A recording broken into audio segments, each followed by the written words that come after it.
Hello and welcome to Unabridged, the weekly podcast where teachers take on books. This is Sara. Join us for bookish episodes and a monthly book club pick. This is Ashley. Find us on Instagram, Facebook, and Twitter at Unabridged Pod, or go to our website, unabridgedpod.com, where the books we read are linked for purchase. This is Jen.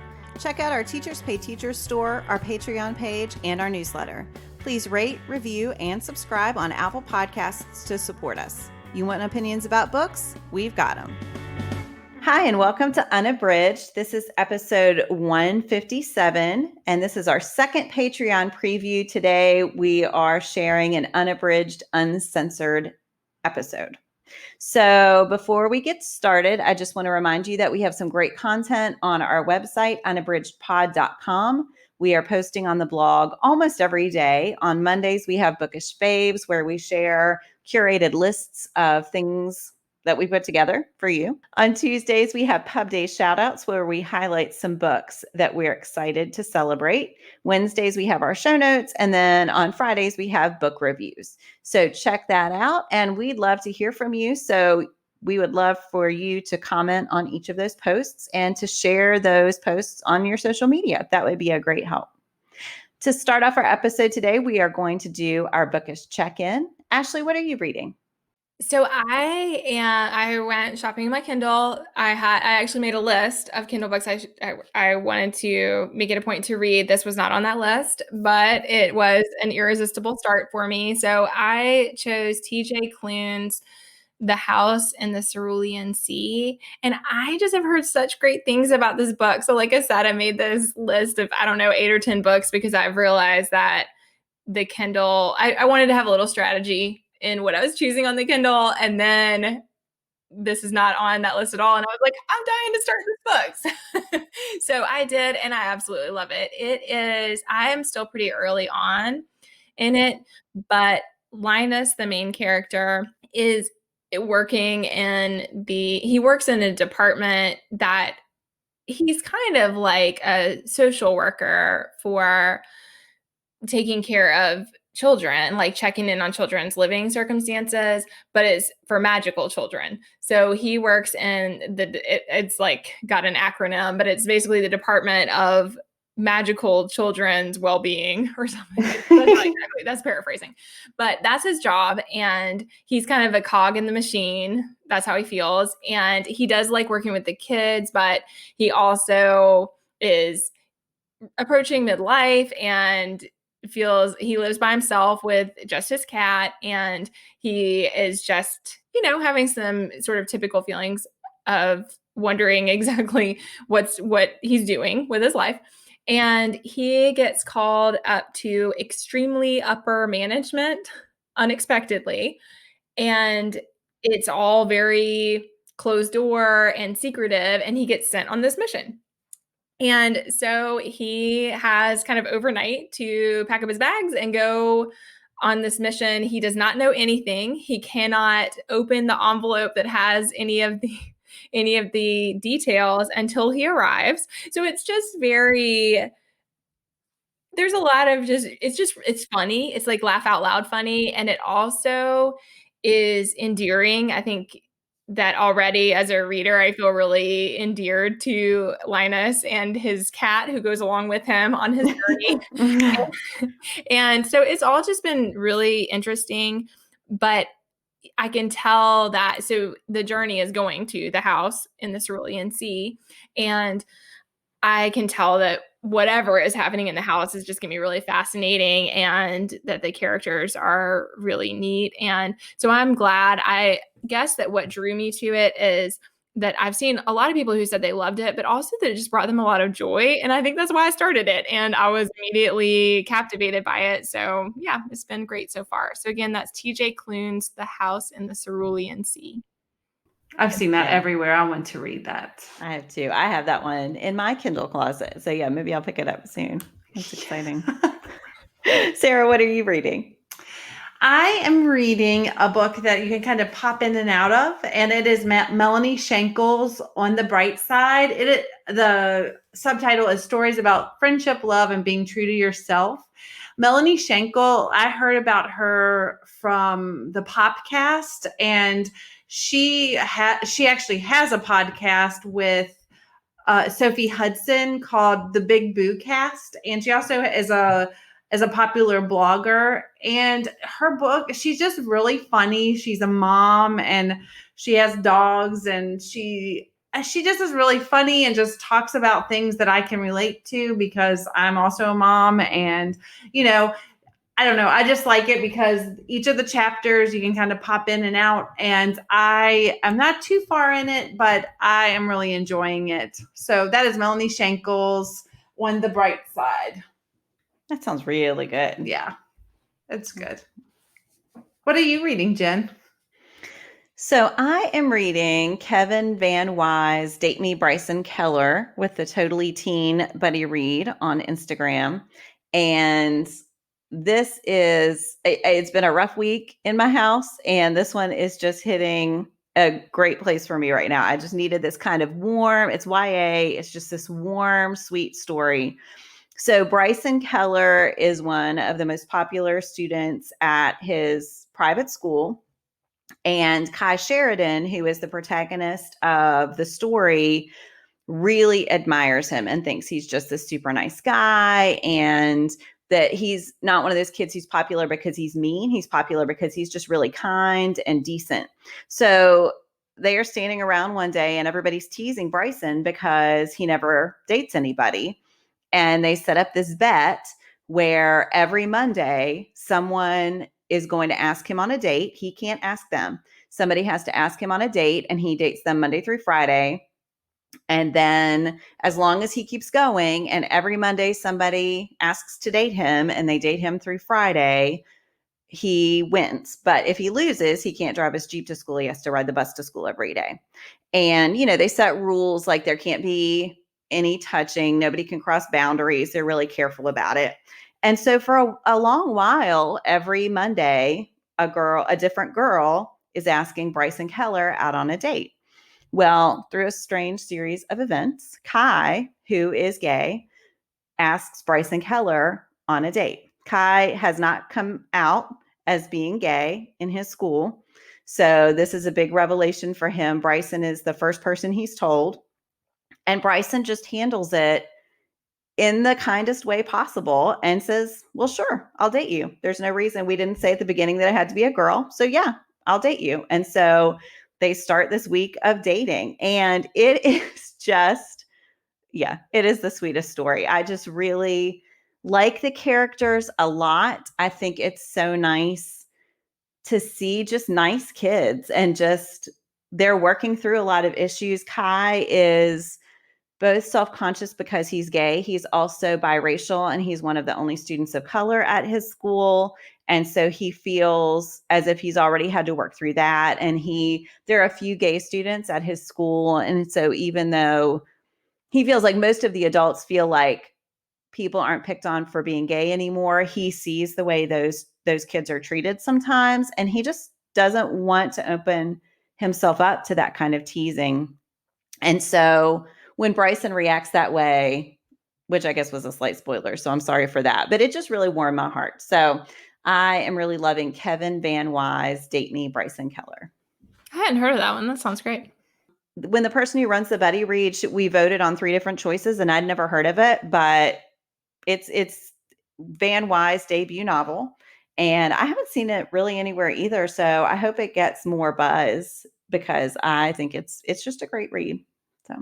So now we're going to move on to our main segment. This is an episode just with Ashley and Sara for Unabridged, Uncensored on Patreon. And this one is about Gillian Flynn's Gone Girl. So this is a highly controversial read among the podcast hosts here. So we hope you enjoy the sneak peek at one of our Patreon episodes. Hey, welcome to our very first edition of Unabridged, Uncensored. Ashley, I'm Ashley, in case anyone was wondering, and Sara and I are here today to talk about a book that we have some conflicting opinions about that is a very popular thriller. Yes, I'm so excited to discuss this. So, as I'm sure that you're waiting to hear which book we're going to discuss, the book I wanted to talk about, which I definitely have an unpopular opinion about, is Gillian Flynn's Gone Girl. Sara, do you want to say what you think about this one first? I love this conversation because I think it really depends on when you kind of your entry point into reading this. So I read it when it first came out. It was brand new in that kind of shocker thriller, like big twist and, kind of not seeing something coming.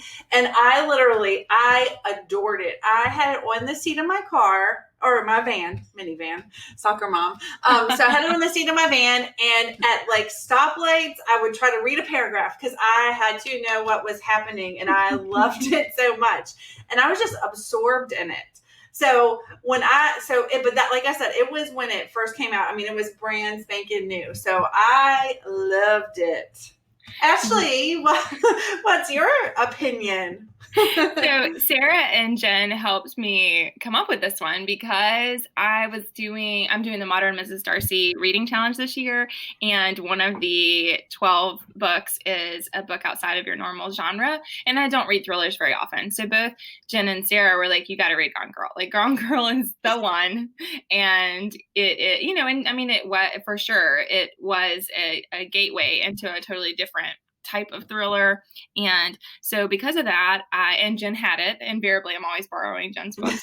So this is another problem. We can talk about that one another day. But anyway, I had that one from her, and I was like, yeah, I'll do it. And I mean, I hated it. I hated it. I hated the whole experience. And I think the worst part is that it went on for me forever. And like, if there is something that is supposed to happen with a thriller, it is that you are supposed to read it fast. And that's the whole thing, is it just like Sara said, like that you are at the stoplight desperately reading the next page. That's what I needed right now. Like, I needed some momentum, and this was not it. I stretched it out for weeks. I was wanting to go back in Goodreads and try to figure out exactly how long I read that book. Way too long. The answer is way too long. So I feel like we need the reggae horns, like pew, pew, pew, pew. I mean, I just was like, okay, this is totally torturous. I have to finish this book. I don't want to have to read another one.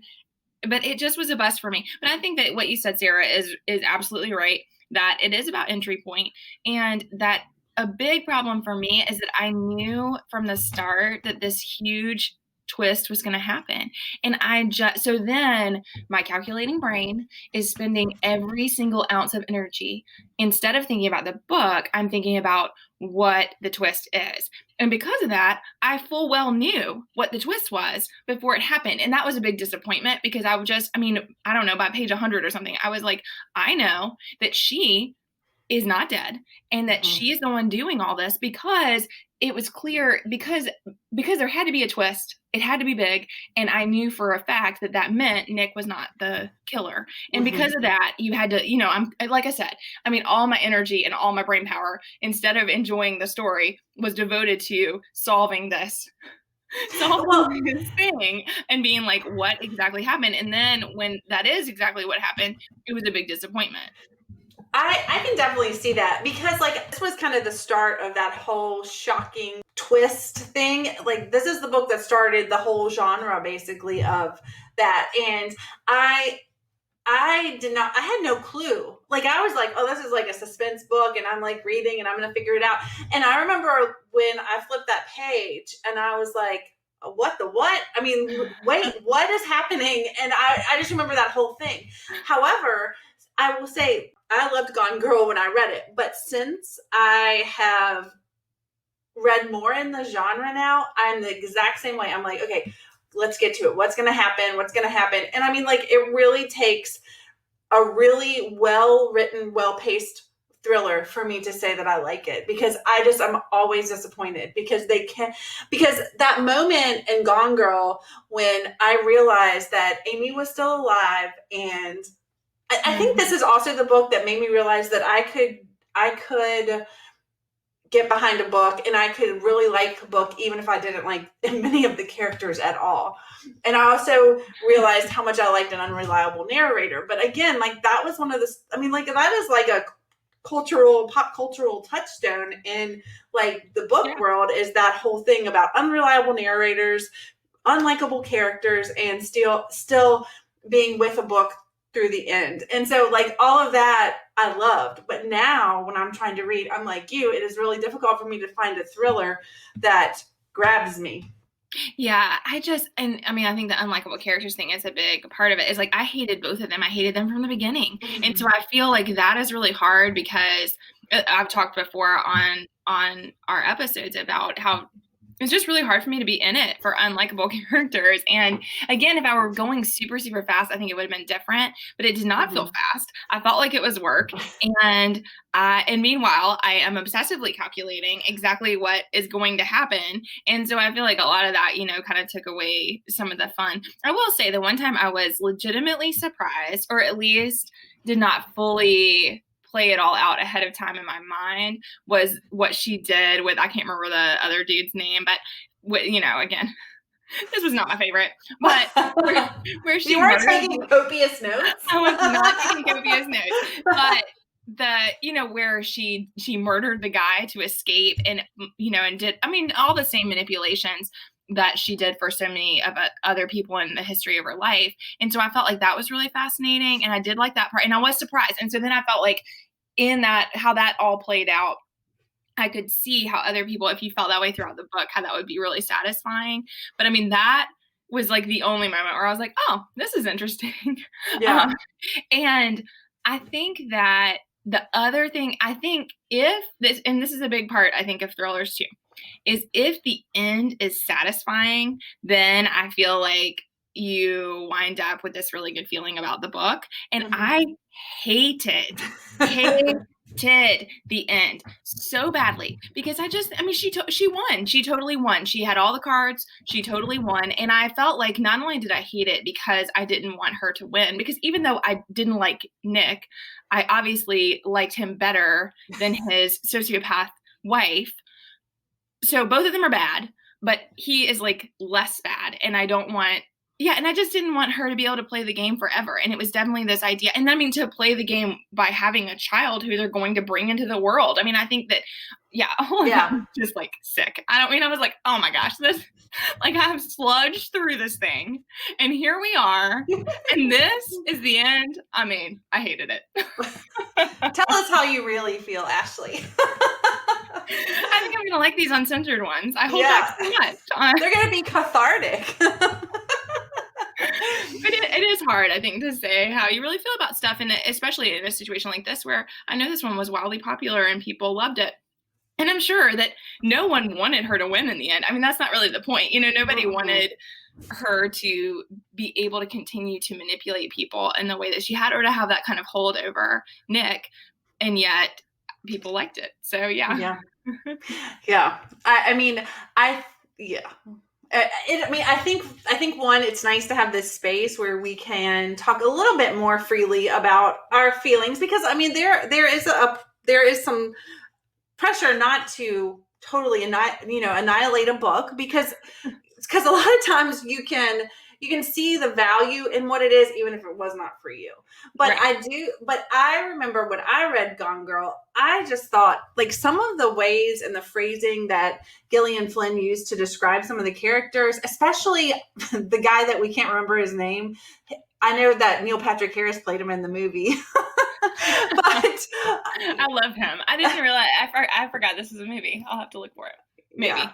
I did not. So maybe we need to do a book to movie adaptation episode on that one, because I thought that the movie made Nick a much more sympathetic character than he was in the book. And so I thought that's interesting. Yeah. But anyway, I remember the description of that guy's mother in the book. Like, I still remember some of the phrasing she used to describe them that just really stuck with me. So like, I think that too, like sometimes thrillers are not necessarily the most well-written book. They are more plot driven and like trying to get the reader through. And I think that she has a talent for a turn of a phrase, from really good writing, and also the just the imagination that took to create that, because it hadn't been created before. Because it's easy to create be the person who creates the formula, or not easy, but it's easy to follow a formula that someone else has created, but she created it. Yeah. And I mean, I just remember thinking about like when I realized that Amy was still alive and being like, oh my gosh, all these things, like, it was like that moment in The Sixth Sense, if you've ever seen that movie by M. Night Shyamalan. I mean, it was that same moment where I'm like, what? Wait a minute. I mean, it's just that whole thing. Like, you're just like, it's like your vision goes blurry and you have to snap everything back into place in a different way. And I love that when I read it the first time. Yes. And I think I agree with you about unreliable narrators and how satisfying that can be, especially when you don't see it coming. Because I think that it just shows how dependent we are on understanding truth through someone's perspective.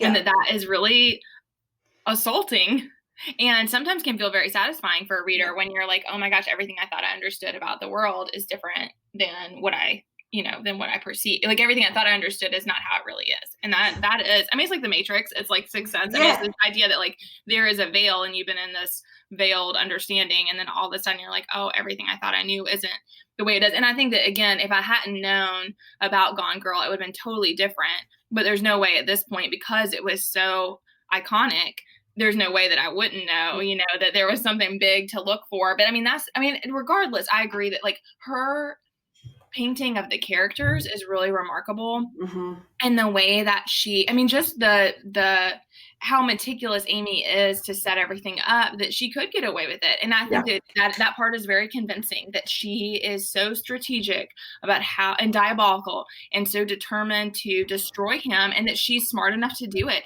And I do think so. I mean, I talked about that some on Instagram when I was reading it, that even though this book reminded me that thrillers are not for me. I did really appreciate all the commentary about women in society and the pressure on them. And like, I loved, there was so much commentary about, like, I had a quote that I pulled about the tampon commercials and the cleaning, and that all women do is bleed and clean. And I just think, that I felt like all that stuff about the media and the way that it infiltrates women's perceptions of themselves, and how that can make them feel that they have to be a certain way. And I mean, I thought all that was really brilliant. Like, where Amy was trying to be the fun girl that everybody wants her to be, and that in a lot of ways, like, her desire to be the fun one and to make everybody happy and all that stuff is a lot of what kind of destroyed her well-being, basically. And so, I mean, I felt like all of that was really fascinating. So, I mean,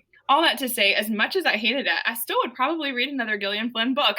Because I do think that she is a brilliant writer, and that a lot of times that is what I get frustrated with the thriller, is it's hard for me to look past what is often kind of clunky, or just not very convincing. I mean, I think everything in this one was really convincing. So, and she does such a good, I think it's what you said about the characters, because she does such a good job of setting up Amy as this extremely intelligent, extremely smart and calculating person. And so by the end, you think, she probably could do that. And I think that what some of the thrillers that have come after Gone Girl have done is they're more focused on the shock factor than creating this story that's believable. So that's why a lot of times I'm just like, this totally jumped the shark and I'm out. As soon as I read that twist, I'm like, what? Because I think that that's for me, the key to a great thriller is a thriller that creates this pacing that then when the big like reveal comes, that I'm like, oh, this totally makes sense to the plot of the story, and you have surprised me. And that's why it's so hard for me to find a thriller that I really love, because I think also that we have grown to have that expectation. And like you said, the whole time you're reading, which I'm sure is why you hated Gone Girl, the whole time you're reading, you're like, okay, you're trying to formulate. I mean, it's like, it reminded me of like escape rooms, or we do breakouts with students where we're always telling them, like, don't say what the thing is, because once somebody knows, then then it takes away the joy of figuring it out for themselves. I think it was definitely that experience of, even though I was like, oh, I did figure it out, it wasn't satisfying because I was so focused on looking for it instead of enjoying. But again, I mean, I do think that I remember somebody posted before I had finished the book, somebody said that they did not love this one because they hated the end, but that they recommend, several people recommended other Gillian Flynn books. And I still think that I would consider reading them because her characters are richly drawn. So even though I hated them and there were a lot of things I did not enjoy, I felt like they, like you said, Sarah, I mean, she's a brilliant writer and things are really both her phrasing is really amazing and also her ability to create authentic characters who seem real, I think is really impressive. So, well, I think that wraps up our very first Unabridged, Uncensored episode. Let us know what you think about Gone Girl. I can survive if I am still in the I'm by myself island of my unpopular opinion. It's all right. And thanks for joining us. All right. We hope you enjoyed listening to Ashley and Sarah take on Gone Girl. We would love to know what you think of Gillian Flynn's Gone Girl. So hit us up on social media and share your opinions, please. To end our episode, we are going to finish with a Give Me One. And today's topic is Give Me One Favorite Christmas Movie. Sarah, what is your favorite Christmas movie? So I love all the Christmas movies, shockingly, but the ones that I deem Christmas movies, because I've seen what Jen put down and I feel like she is just trying to provoke me. But my favorite movie is one of my favorite Christmas movies is Christmas with the Cranks, which is based on a book called Skipping Christmas, and it stars Tim Allen and Jamie Lee Curtis, and I love them and love it. It's so funny. We will get to my choice in just a minute, so everyone can just wait for that. Ashley, what is your choice? So I do not love all the Christmas movies. I just don't watch them very often. I mean, I would say, I think there was a point in my life where I was pretty anti this like heartwarming, fuzzy stuff. And I'm not that way anymore. I just haven't gotten around to watching them really. Like I do like things that are heartwarming and that feel good and that everything works out. I really enjoy that. But I think that I don't watch that many movies anymore. So maybe that's why. But anyway, I'm like, oh, maybe I should make some time for that this season.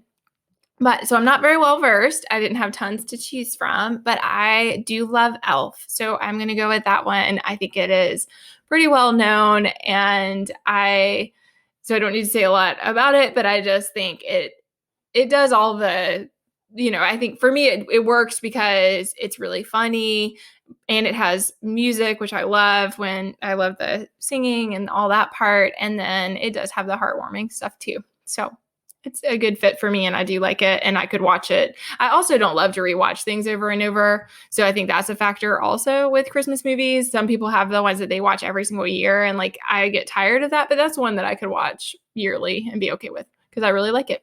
What about you, Jen? What is your controversial choice here that Sarah was already...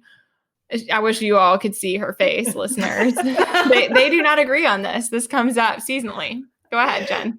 So my family has two movies that we watch every year. And one of them is Elf, which we watch as a whole family. And the other one is one that my husband and I watch, and that is Love Actually. And that is the one Sarah has been trolling me on Instagram this week in my DMs about Love Actually because she does not consider it to be a Christmas movie. I really enjoy it. I know that it is controversial. I have read all the essays criticizing it. I may even agree with some of them. I don't care. I love it. So I really, really love it. I love Emma Thompson. I think she is brilliant. It makes me laugh and cry, and I like all the emotions. And so that is my pick. I think it's fine to love it. It's just not a Christmas movie. See episode 104 for our debate from last year. Before this gets too contentious, we are going to end the episode. I could do that because I'm the host today. And I will just say thank you so much for listening. If you are interested in Patreon, we have some great content in there. You can go to patreon.com/unabridgedpod. Thanks so much.